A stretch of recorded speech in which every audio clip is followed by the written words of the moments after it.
ಪ್ರಿಯ ಕೇಳುಗರೆ, ಜೀವನದ ಪಾಠಗಳು ಪಾಡ್ಕಾಸ್ಟ್ಗೆ ನಿಮ್ಮೆಲ್ಲರನ್ನೂ ಪ್ರೀತಿಯಿಂದ ಸ್ವಾಗತಿಸುತ್ತೇನೆ. ನಾವು ಪ್ರತಿದಿನ ಅನೇಕ ಜನರನ್ನ ನೋಡ್ತೇವೆ. ಅವ್ರು ನಗ್ತಾರೆ, ಮಾತಾಡ್ತಾರೆ, ಕೆಲಸ ಮಾಡ್ತಾರೆ.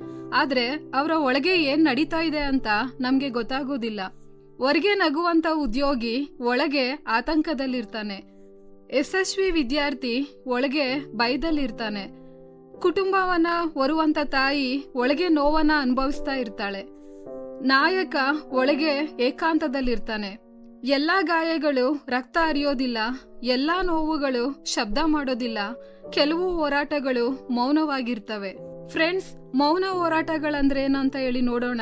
ಮೌನ ಹೋರಾಟಗಳಂದ್ರೆ ಆತಂಕ, ಮನ ನೊಂದುಕೊಳ್ಳುವುದು, ಆರ್ಥಿಕ ಒತ್ತಡ, ಸಂಬಂಧದ ನೋವು, ನಾನು ಸಾಕಾಗುವುದಿಲ್ಲ ಅನ್ನುವಂತ ಭಾವನೆ. ಅನೇಕರಿಗೆ ತಮ್ಮ ನೋವನ್ನ ಹೇಳಲು ಭಯ.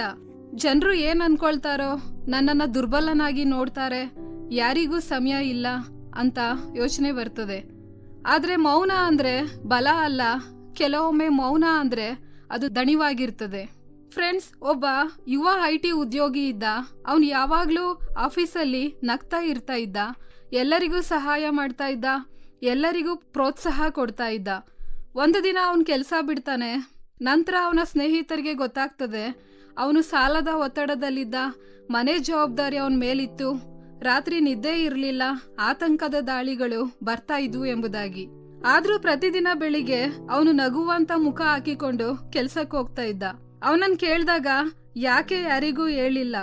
ಅವನು ಉತ್ತರಿಸಿದ, ಎಲ್ಲರೂ ನನ್ನನ್ನ ಬಲವಾದವನಂತ ನಂಬಿದ್ರು, ಅವರನ್ನ ನಿರಾಶೆಗೊಳಿಸೋದಿಕ್ಕೆ ಇಷ್ಟವಾಗ್ಲಿಲ್ಲ. ಇದು ಇಂದಿನ ಅನೇಕರ ಕತೆ. ಫ್ರೆಂಡ್ಸ್, ನಾವ್ ಯಾಕೆ ನಮ್ಮ ಹೋರಾಟಗಳನ್ನ ಮರೆ ಮಾಡ್ತೇವೆ ಗೊತ್ತಾ? ಮೊದಲನೇದಾಗಿ ತೀರ್ಪಿನ ಭಯ. ಜನರು ನನ್ನನ್ನ ತಪ್ಪಾಗಿ ಅರ್ಥ ಮಾಡ್ಕೊಳ್ತಾರೆ ಅನ್ನುವಂತ ಭಯ. ಎರಡನೇದಾಗಿ ಸಾಮಾಜಿಕ ಜಾಲತಾಣದ ಮೋಸ. ಎಲ್ಲರೂ ಸಂತೋಷದ ಚಿತ್ರ ಮಾತ್ರ ಹಾಕ್ತಾರೆ, ಯಾರು ತಮ್ಮ ಕಣ್ಣೀರನ್ನ ಹಾಕೋದಿಲ್ಲ. ಮೂರನೇದಾಗಿ ಸಂಸ್ಕೃತಿಯ ಒತ್ತಡ. ಬಲವಾಗಿರು, ಅಳ್ಬೇಡ, ನಿನ್ ಸಮಸ್ಯೆ ನೀನೇ ಪರಿಹರಿಸ್ಕೊ. ಉದಾಹರಣೆಗೆ, ಒಂದು ಪ್ರೆಷರ್ ಕುಕ್ಕರ್ ಅನ್ನ ಕಲ್ಪಿಸ್ಕೊಳ್ಳಿ. ಅದ್ರೊಳಗೆ ಒತ್ತಡ ಹೆಚ್ಚಾದಾಗ ವಿಸಿಲ್ ಕೆಲಸ ಮಾಡಿದ್ರೆ ಒತ್ತಡ ಹೊರಗೆ ಹೋಗ್ತದೆ. ವಿಸಿಲ್ ಕೆಲಸ ಮಾಡದೇ ಇದ್ರೆ ಅದು ಸ್ಫೋಟವಾಗ್ತದೆ. ನಮ್ಮ ಮನಸ್ಸು ಕೂಡ ಹಾಗೆ. ನಾವು ಮಾತಾಡದೇ ಇದ್ರೆ, ಹಂಚ್ಕೊಳ್ದೇ ಇದ್ರೆ, ವಿಶ್ರಾಂತಿ ತೆಗೆದುಕೊಳ್ದೇ ಇದ್ರೆ ಅದು ಒಂದಿನ ಕೋಪವಾಗಿ, ಮನೋವ್ಯಥೆಯಾಗಿ, ದೇಹದ ಕಾಯಿಲೆಯಾಗಿ ಅಥವಾ ದೊಡ್ಡ ನಿರ್ಧಾರವಾಗಿ ಸ್ಫೋಟವಾಗಬಹುದು. ಮಾತನಾಡುವಂಥದ್ದು ದುರ್ಬಲತೆಯಲ್ಲ, ಅದು ಸುರಕ್ಷತೆ. ಫ್ರೆಂಡ್ಸ್, ಮೌನ ಹೋರಾಟಗಳನ್ನ ಹೇಗೆ ಎದುರಿಸ್ಬೇಕಂತ ಹೇಳಿ ನೋಡೋಣ. ಮೊದಲನೇದಾಗಿ, ನಾನು ಸರಿ ಇಲ್ಲ ಅಂತ ಹೇಳಿ ಒಪ್ಕೊಳ್ಳಿ. ಇದು ಸೋಲು ಅಲ್ಲ, ಇದು ಗುಣಮುಖತೆಯ ಮೊದಲ ಹೆಜ್ಜೆ. ಎರಡನೇದಾಗಿ, ವಿಶ್ವಾಸರ ವ್ಯಕ್ತಿಯನ್ನ ಹುಡುಕಿ. ಸ್ನೇಹಿತ, ಕುಟುಂಬದವರು, ಮಾರ್ಗದರ್ಶಕ, ಸಲಹೆಗಾರ. ನೋವು ಹಂಚಿದ್ರೆ ಅದ್ರ ತೂಕ ಕಡಿಮೆ ಆಗ್ತದೆ.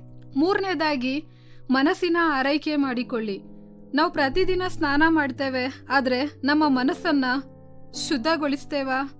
ಕೆಟ್ಟ ವಿಚಾರಗಳಿಂದ ದೂರ ಇರ್ರಿ, ವಿಶ್ರಾಂತಿ ತೆಗೆದುಕೊಳ್ಳಿ, ಪ್ರಕೃತಿಯಲ್ಲಿ ನಡೆದು ಬನ್ನಿ, ನಿಮ್ಮ ಭಾವನೆಗಳನ್ನ ಒಂದು ಪುಸ್ತಕದಲ್ಲಿ ಬರೆಯಿರಿ. ನಾಲ್ಕನೆಯದಾಗಿ, ನಿಮ್ಮ ಮೇಲೆ ದಯೆ ಇಡಿ. ನೀವು ಇತರರನ್ನ ಎನ್ಕರೇಜ್ ಮಾಡ್ತೀರಿ, ಆದ್ರೆ ನಿಮ್ಮನ್ನ ನೀವು ಎನ್ಕರೇಜ್ ಮಾಡ್ಕೊಳ್ತಾ ಇದ್ದೀರಾ? ಬೈಬಲ್ ಹೀಗೆ ಹೇಳುತ್ತದೆ, ಕೀರ್ತನೆ 34ನೇ ಅಧ್ಯಾಯ 18ನೇ ವಚನ, ಮುರಿದ ಮನಸ್ಸುಳ್ಳವರಿಗೆ ಯೆಹೋವನು ನೆರವಾಗುತ್ತಾನೆ, ಕುಗ್ಗಿ ಹೋದವರನ್ನ ಉದ್ಧಾರ ಮಾಡ್ತಾನೆ. ಈ ವಚನ ನಮ್ಗೆ ಹೇಳುವಂಥದ್ದು ನಮ್ಮ ಮೌನ, ನೋವು ದೇವರಿಗೆ ಗೊತ್ತಿದೆ ಎಂಬುದಾಗಿ. ಕೊನೆಯದಾಗಿ ಫ್ರೆಂಡ್ಸ್, ಇಂದು ನಿಮ್ಮ ಸುತ್ತಲೂ ಇರುವವರು ಯಾರಿಗೂ ಕಾಣದಂತ ಹೋರಾಟಗಳನ್ನ ನಡೆಸ್ತಾ ಇರಬಹುದು.